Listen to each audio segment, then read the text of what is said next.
Good morning, everyone, and welcome into Rounding the Bases Live, presented by Enterprise Bank and Trust. Hashtag no stopping you. It is Wednesday. I'm really convinced now that after spending all those months not having a clue what day of the week it was, baseball being back helps with a little bit of a guide, but even that's different now because you got weird days that we're playing or off and double headers. And so that's still kind of cloudy to me.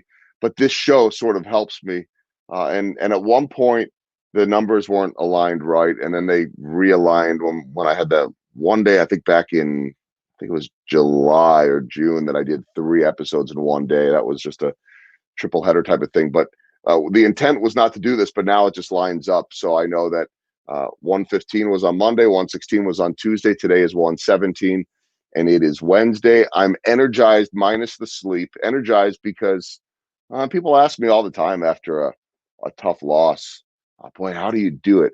And really, quite simply, I do it because I always think they they pay me to talk about baseball. It's pretty good. With that said, it's so much easier after a good game, and of course, beauty's in the eye of the beholder.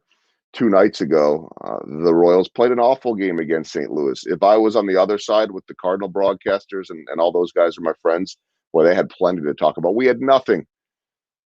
Brand new producer that day, starting with us for the rest of the year, and we're sitting there scratching our heads, saying, "What do we even start with tonight?"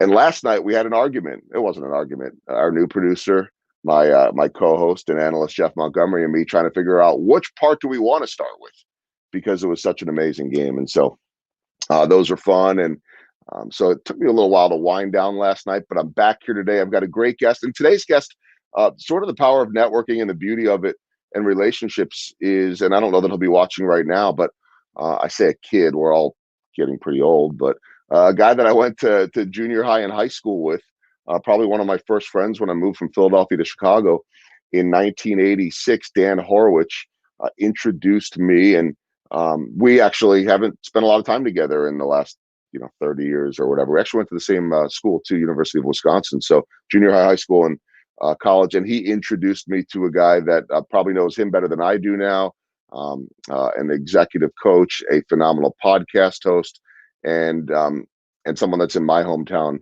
of Chicago too. So I want to bring in and I get the big drum roll here because I've been working on the name Jim Vaselopulous. Yes, I know I crushed that, right? You did. You crushed it. Yeah. Thank you. Thank you, Joe. Jim, good to have you on. And I know you're a big sports fan, and so a little bit of that intro might have been, self-serving to you because it is such a big part of my life, and I know um, I know that that's an interest of yours too. But I one of the biggest reasons why I wanted to have you on as the founder of Rafti Advisors is that your life is coaching these executives and listening to them. I know that's such a huge part. And I've said so often during this pandemic, and oh, by the way, we're still in a pandemic, that it doesn't matter who you are. Everyone has fears right now. And maybe everyone always did have fears, but I think they're more obvious to people. And so I remember as I was out of a job with baseball and grinding away on this podcast that, I would tell people that just because I'm out of work, just because you're out of work doesn't mean that well-off CEO or executive isn't going to bed at night with major fears and stress, having to take care of people. And so, what I'd like to start. Actually, I'd like to work towards that and everything that you're hearing. But tell me about your company first and foremost. Yeah. I mean, yeah, I'm really fortunate to have had a career that surpassed even my expectations when I was, a young kid. Was able to, get a nice corporate gig. I got involved with the internet very early. Built a company, ended up selling off half that company and moving my family back to Chicago. Worked with a consulting company that we sold eventually, and then built a software as a service company. And the advantage I got in doing that was I got to do some things that a couple times that people rarely do in their entire careers. If they do, they might do it once. So you get better at something you practice at. Clearly the third time around, I was much better at it. And you don't realize what you learn through these processes. And so really the Rafti Advisors, what I'm doing now, and it's just a consulting practice where I coach and work with companies who are trying to grow and scale. like, hey, I made a bunch of mistakes, and why don't you learn from mine instead of making your own? And God didn't necessarily bless me with a whole lot, certainly not hair, but the reality is he did bless me with the ability to kind of remember every mistake I made, and just absolutely agonizing detail. And so I can use some of those stories and some of the things that work to help people kind of, you know, uh, stay on a narrow path, and hit the marks they want to hit with their business. Well, and that's a really interesting point too, because first off, everyone has failed in life and business. I mean, there's nothing unique to that per se. But the question to me is always, and the question that I ask to a lot of guests is, what do you learn from it? Because if you don't learn from Exactly. it, and this is true in every facet of life, I can't tell you how many times I've heard coaches in baseball or football say, look, we want you to be aggressive. We want you to, run the bases aggressively. Don't be afraid to make that mistake. But when we do make that mistake, let's learn from it. And so I'm curious how much of that passion and that knowledge, whether you even knew it at the time as you were making those mistakes, has has fueled you or become part of your why in working with others. Yeah, I mean, I think it's just a passion for learning and wanting to improve. And, honestly, some of that starts even with like the kind of sports you play when you're a kid. I was a terrible baseball player as a kid. I mean, I was like, oh, it was awful. I was probably like 2.5 feet tall. I couldn't hit. I could field okay. I was fast, but, it wasn't until later in life I figured out, oh, I should have been batting lefty. Much better batter that way. And that was only when I figured out I was dyslexic and all kinds of stuff like that. Wow. But sports were a great way to kind of learn to take feedback, and to get feedback and incorporate that back into what you do at your next step, at the next time you're in the tee box, the next time you are facing off, whatever it is. Taking feedback and learning from your mistakes is critical, which is why with our kids we encourage them to play sports or take an instrument or something like that, so that they would develop that habit of taking feedback and incorporating into their next move. And having some anticipation and excitement about what you do next can really help overcome fears. It's when you're paralyzed with, oh, if I do the same thing again, I'm going to be fearful of having the same result. Well, don't do the same thing again. And so, where can I get comfortable seeking feedback so that I can try something slightly different, not 100% different, slightly different, and maybe try and get a different outcome, or at least do something in a manner where I learn enough to then say, aha, here's how I can get that better outcome the third time I try. And if you develop that mentality early enough, it's easier for that to translate into business. And many times what I'm trying to work with people on in business is just like, hey, it's okay. You're not going to get everything perfect. Let's just make sure we're making progress. And progress really is, what we're looking for. When you're working with so many companies, so many executives, whether they're just starting out, whether they're scaling, that initial phase for you and everything that you're talking about. I mean, if they're hiring you to hear your opinion, that doesn't mean that they're going to always take it. That doesn't mean that they're going to um, that they're not going to be resistant. And so, I know I talk so much about trust.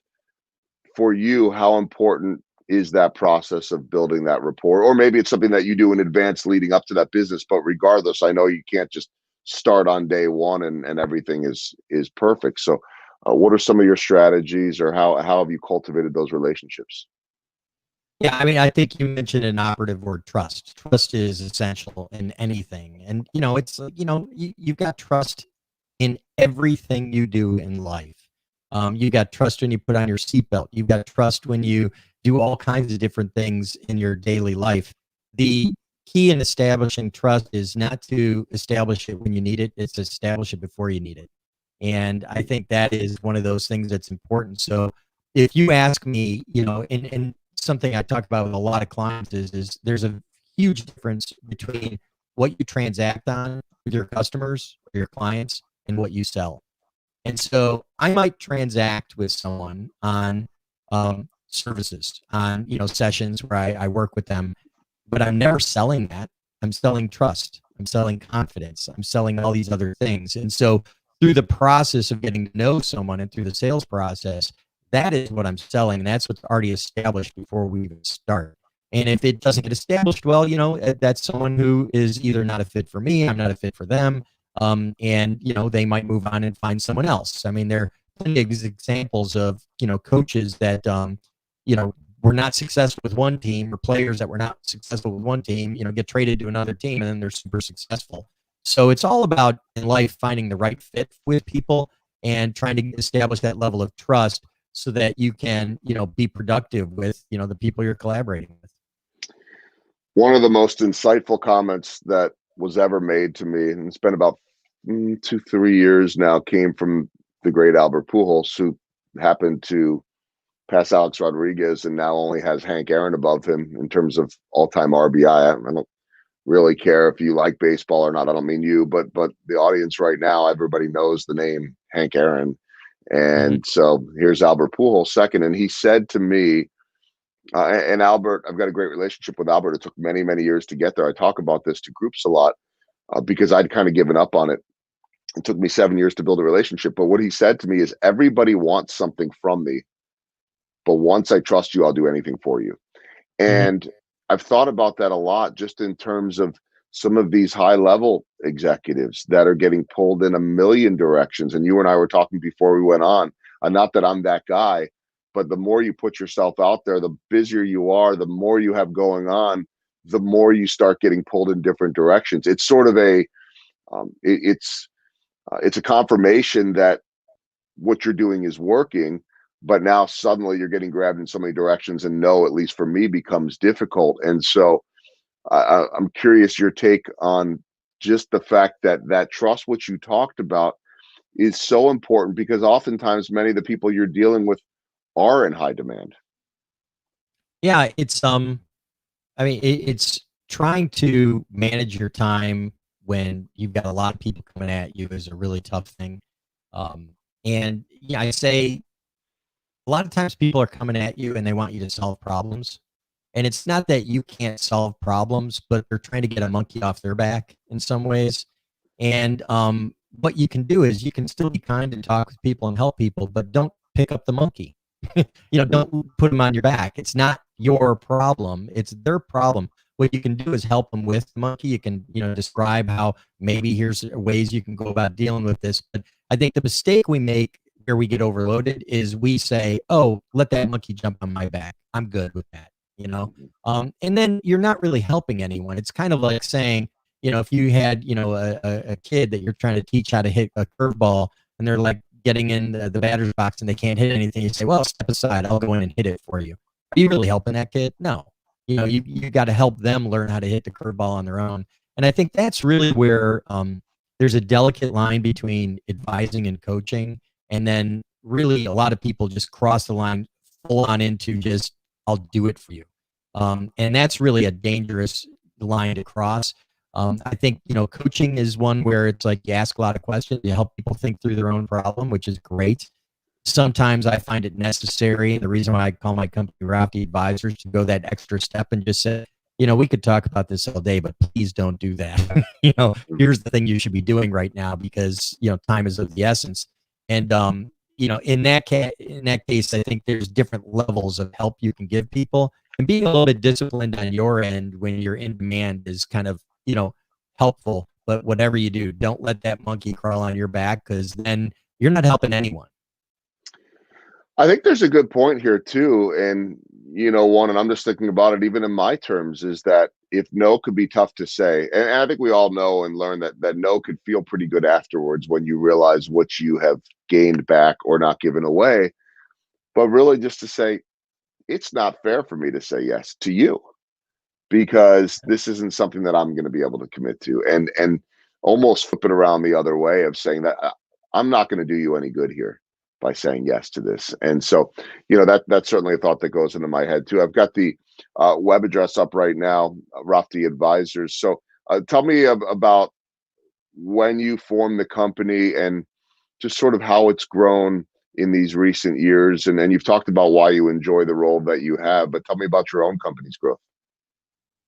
Yeah, I mean, I don't think anyone really cares too much about my company. I'll tell you, I had been involved in the exit of a couple companies, and I was kind of working as an employee for a company that I used to own for a while because I didn't know what I wanted to do next. And they were pretty cool with it.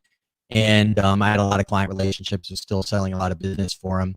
And I thought, well, maybe I'll go find another business to run or start something else. I was a little bit young. And then I said, but when I finish with that one, I'll go back and I think I want to be just like a coach or an advisor and just do some work like that. And so on the side, I started doing some of that work, and I was still looking for, let's say, another company to operate.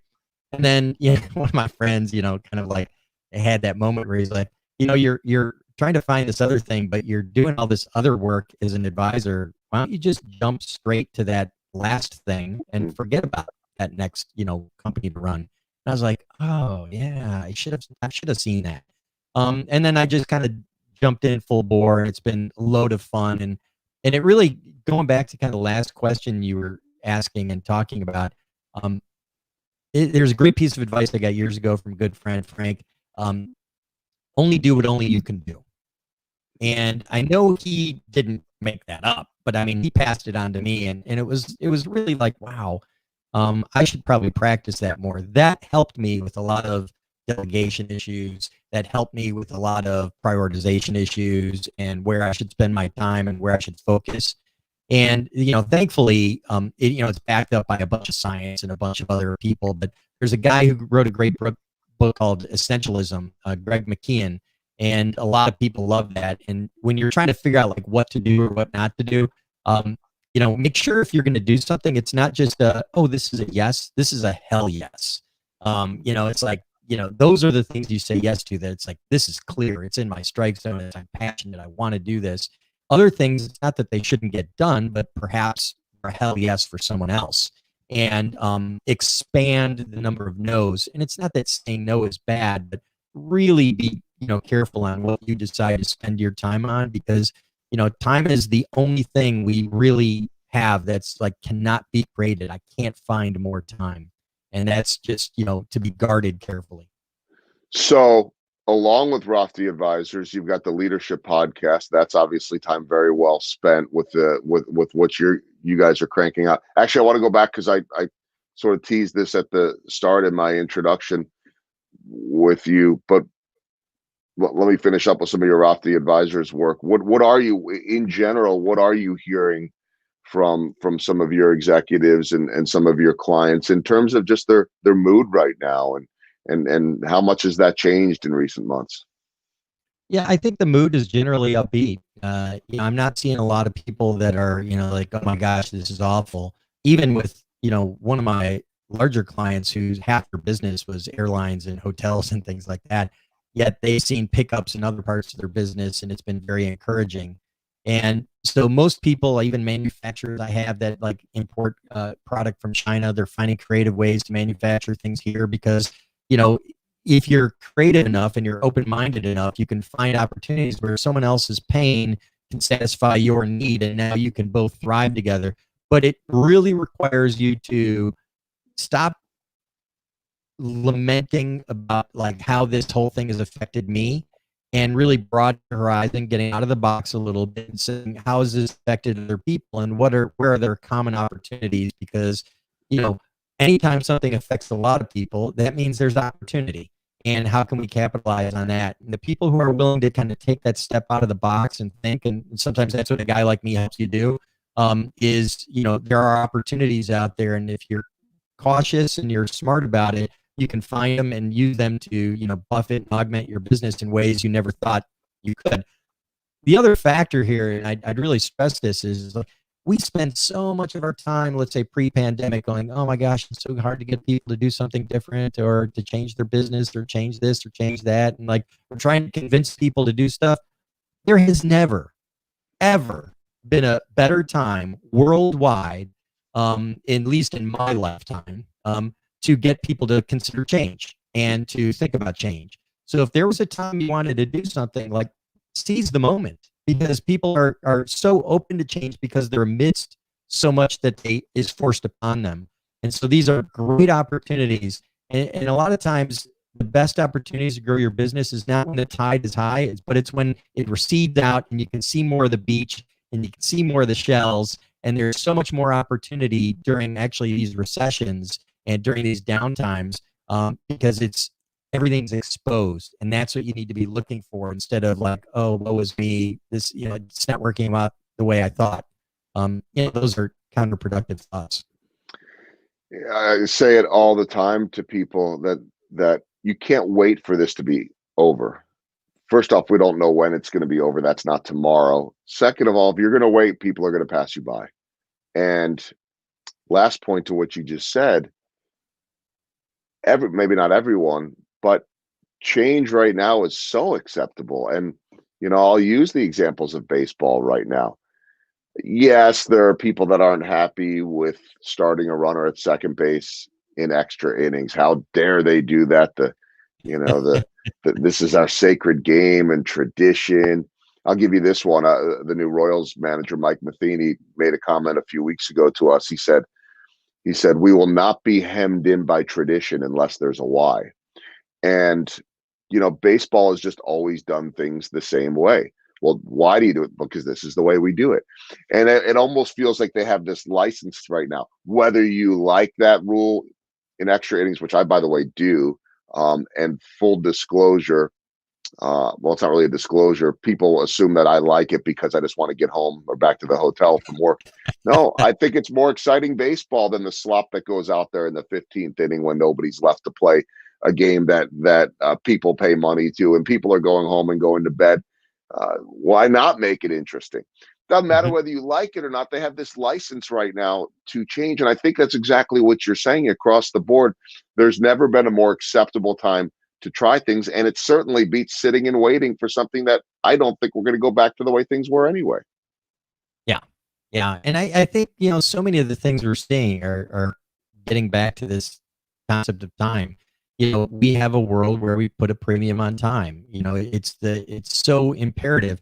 You take a look at the rule changes in hockey. They're all about like trying to save time. And rule changes in football, try and make sure we keep the games, under a certain time limit, because there's just so much going on and people are busier when we're bombarded with, programming and expectations and schedules. I mean, when I grew up as a kid, and it's probably the same, time was like not a factor. I mean, you got up in the morning, you ate a bowl of sugary cereal. If it was summer, you went out and played until lunch. You ate lunch at someone's house, so someone's house, fed all the kids and the little gang of people. If you were thirsty, you drank from the garden hose. And then, as long as you're home for dinner when you're, in my case, my mother called my name.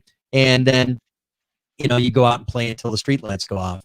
I mean, time was like infinite. You had an abundance of time. Our kids, unfortunately, didn't grow up that way. It's like, oh, we got to go get to, lacrosse practice. We got to go get to, tutoring. We got to go do this. I mean, it was, kids are scheduled. That's the world we live in, and time is a premium. Man, you got me longing for the 70s and the 80s and getting back to that because, yeah, and now I'm sitting there thinking that, our kids' generation must be hearing, well, they're not watching us right now, but they if they were, they would be saying, that's the old days. And it doesn't work like that. But yeah, the night ended in the summer with, at least for us, with playing flashlight tag in the neighborhood and running around and doing all that. And it was darker, maybe playing some basketball under the streetlights. And then at some point mom called and, yelled down the street and you better make sure you're home and rinse, repeat, and do it again the next day. And so different world again, times change. It's a waste of time to me to lament that. I mean, you could certainly be nostalgic about it, but it's sort of that, get off my lawn thing. Like, Yeah, I nothing. think it's certainly you could take it down their route, and it's nostalgic, and I love it. And I don't think we should go back and change things. I do think there's an element though that we're going to regret not giving kids more leeway. With especially in I think like pickup games. You don't see kids playing as many pickup games, and I really, if you think about rule changes, it's like when we used to play, let's say baseball as a kid. You go to the diamond, you gather up whatever kids you could get, and then you always say, well, you're all-time pitcher, you're all-time quarterback, imaginary runner on third. Oh, You had all these rules that you had to come up, and then more importantly, you had to adjudicate them yourselves. Yeah. And so if you pick teams that were unfair, someone got upset and wanted to go home, then you balance the teams and you make concessions, and those types of negotiations and those types of understanding of the empathy of some kid who knew he was on the unfair team. You know, dealing with that is what I think is missing from a lot of sports that kids play today. Yeah. And I think we're going to regret, you know, not letting them learn that sooner.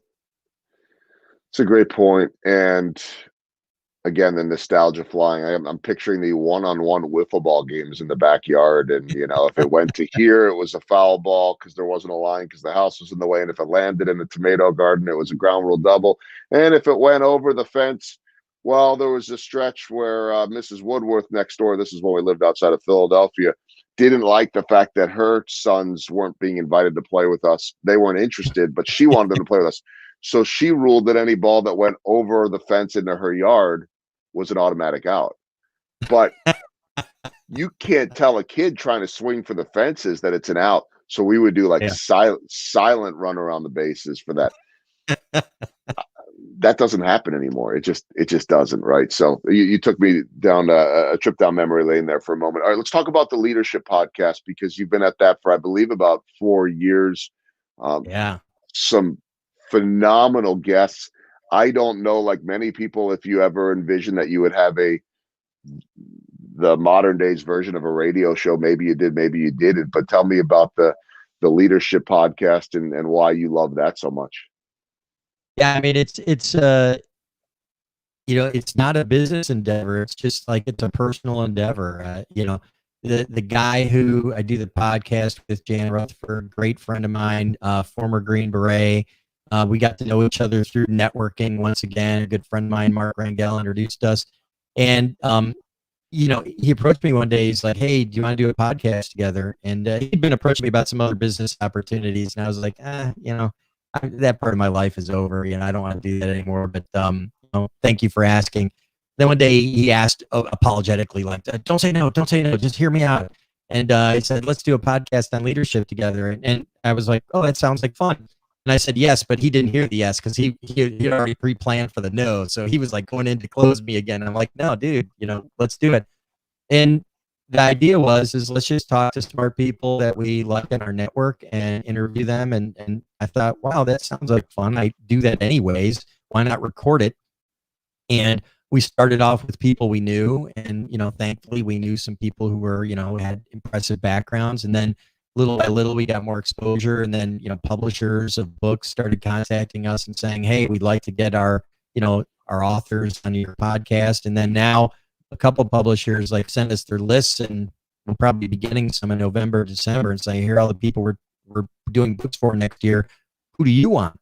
And with that, we've been so fortunate. I mean, we've gotten to talk to people I never thought I'd get to talk to, and it's just it's an absolute joy. And so I'm reading more books than I've ever read in my life, which is great because that keeps me sharp. I'm getting to talk to people constantly, like Simon Sinek and Dan Pink, and idols of mine like Dr. Robert Cialdini, and getting to meet Horst Schultz. And Lisa Monaco was fascinating, all kinds of different people. And you learn and they learn. And so I think it's just a fascinating thing. I treat it more as like a very expensive hobby. But the reality is it's good for my business as well because it keeps me sharp. No, I was going to say, I mean, it's a business investment. At the minimum, it is, and I think with the beauty of internet, we got a little bit of off sync on this, but everybody's fine. Again, the world that we're living in, but I'm hearing everything good, and to have that ability, not just to learn every single day and to sharpen the skills, but I think you build that brand too, as being the expert. I mean, you're the guy that has access to a Simon Sinek. You're the guy that has access to a Daniel Pink, and most people, they consume every word that guys like that say, and now you have access to it. Was there a moment where you said, "Holy crap, I get to connect with these guys"? I think that started like immediately, and then it just keeps on getting like, it's like, wow, I didn't think I'd get to talk to this person. And what's fascinating is if you treat people with respect and you really ask good questions and you go beyond just the normal questions, um, friendships evolve. And so there was a moment where I'm working on a book, and I thought, the guy I'd really like his opinion on it is Dan Pink. And I talked to Dan, and Dan gave me a ton of great advice and a ton of, he said, yeah, I think you should read this guy's book and, listen to this podcast. I think that'll inform where you're going with this thing. Super helpful. There's a gentleman, Admiral Mike Rogers, who, just fascinating guy, used to run the NSA and US Cyber Command, and another guy, Steve Justice, who's used to run Lockheed Martin Skunk Works. Well, I got to know them through the podcast, got to know them personally afterwards, and we get to have discussions together. And like, we're getting together for a discussion on a topic I think is kind of cool. And we're just gonna, three guys are gonna gyre, it's just kind of like brainstorm on some cool ideas that we got on stuff. That wouldn't have happened without the podcast, and I'm really grateful for that. All right, couple final things. One, because I'm always interested in this, especially with guests that read as much as you are. What are you reading right now, and what's doesn't have to be newer, but what's a podcast for you that's a must listen? So I'd say the podcast that I've been listening to is, and I'm gonna like blank out on exactly the name of it. Let me pull it up real quick. It's a wisdom podcast, because that's the do book. that.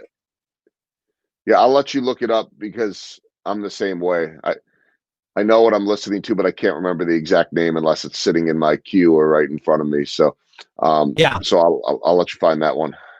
but yeah, that's definitely I think it's like On Wisdom. Let me pull that up, and that's the podcast that actually uh Dan Pink sent out to me.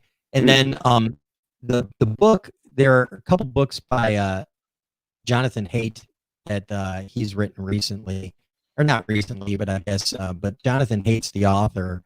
And the one that I find fascinating, and it's very apropos for today, is The Coddling of the American Mind. And it's based on an article he wrote in the Atlantic years ago, and then it was so popular that he then really fleshed it out and turned it into a book. That one is really, I think, just fascinating, and it's not, the thing I like about it is I don't care where you are on the political spectrum, and I don't want to get into politics, but like, you will find a chapter in there that you love, you will find a chapter in there that you hate, and that is balanced thinking. And what I like about the way he's approaching everything is it's very balanced in his thinking, and he's objective enough to kind of give different points of view. And I think that's, if anything we want to do with the podcast is to try and help people understand how to think more clearly for themselves, how to really consider different points of view, how to get into a world where you have an open mind to ideas that maybe were, might not have cracked into your sphere of thinking. And if we can do that, I think that's better for everyone. All right, so good suggestions there. And did you figure out the name of that podcast? It is On Wisdom. On Wisdom. On Wisdom. Of course, I like all the NPR ones, like the TED ones, the TED summaries. Yeah. There are a bunch of good podcasts out there, and you got to find what works for you. But it's those things are influencing my thinking right now. And one of the things I look at when I look at the podcast that we're doing, I kind of look at it like people who are in bands. I'm not doing a podcast to figure out what the world wants and write hit singles every time. I'm doing a podcast because I like playing music. This is the reference. If I were a musician, I like playing this kind of music. And right now, you might be like the Beatles and say Indian music is inspiring me, so I'm going to write, this album. And I don't care if you like it. I like it. Okay, so when we do the podcast, it's like, this is something that interests me. I want to talk to someone about artificial intelligence. Let's talk about that. So I couldn't agree with you more. And the last thing is really more of just a statement. I'm glad we made it through 34, almost 35 minutes without me starting a Wisconsin Marquette fight. Yeah, it's okay. Marquette is where I went to graduate school. Although I will tell you, when I was in graduate school, I hadn't quit playing lacrosse yet because I played lacrosse for the University of Illinois. I went to graduate school in Marquette, and I played club lacrosse there. And because I was the oldest guy in the team, I was the only guy who could like rent a car. So when we had to rent buses for road trips, I was like the team captain and the coach. Um, so I was like the first like coach of Marquette lacrosse, and I had a great time there. It was a great school, but I'm still a little bit upset because I thought when they got rid of the Warriors nameplate, I was a little disappointed because I thought that was an honorable nameplate. I did not see anything bad about that. In fact, our lacrosse team went out of our way to coach some of the kids who were families from the local casinos on how to play the indigenous game of Native Americans, and we took a lot of pride in that. And it's unfortunate that we're now the Golden Eagles or something. I hate that. Hate that. You are very old school there. It's been a while since they moved on to the Golden Eagles. But I will say that you went to grad school in a phenomenal city. Love Milwaukee. Love that state. I know they're going through some tough things right now in terms of racial injustice and all that, and that's a whole other discussion. One that's actually been had many times on this podcast, and I'll leave for another day actually very soon. But for folks that want to first and foremost listen to the podcast, it's the Leadership Podcast. You can search for that, pretty much find it wherever you get your podcasts. And then if you're looking to get a hold of Jim, roththeadvisors.com, and all the information about the podcast with you and Jan is on there too. I think I have all that right? Absolutely. Absolutely. Thank you. It's been an absolute pleasure and an honor. Well, the feeling is mutual, and I'm inspired by so much of what you said, especially in terms of time management and change and evolving, and it's something that I'm seeing so much of too. And I think we have this great opportunity right now. So also grateful to our mutual friend Dan Horwich for connecting us. He's a proud Wisconsin Badger too, so we'll have to gang up on you for that one. But Yeah, and speaking of the Badgers, real quick, hometown favorite of mine where we grew up, and I coached this young man in lacrosse, Jack Sanborn, middle linebacker for the oh yeah, Badgers. I love him. His family. I think his brother Brian is going to be going there next year. I'm a big Badger fan, so I'm all in Badgers, and I look forward to the football season that hopefully does happen in the spring. hopefully spring. That is one whole other mess. I had a guest on last week who was Washington State football announcer and former player, and he thought some of those other conferences would start and not finish.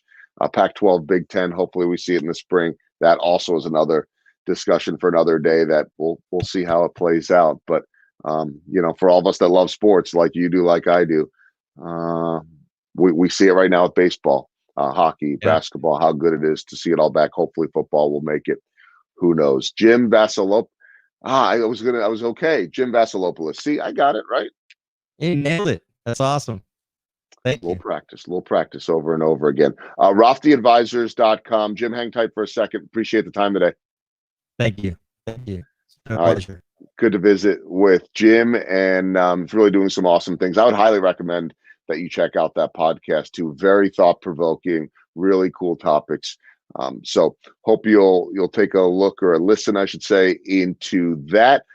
Didn't get a chance to mention my friends at KCAV, Kansas City Audio Visual, for helping with the studio. So if you've got big audio visual needs, check them out. And my partners over at Enterprise Bank and Trust, hashtag no stopping you.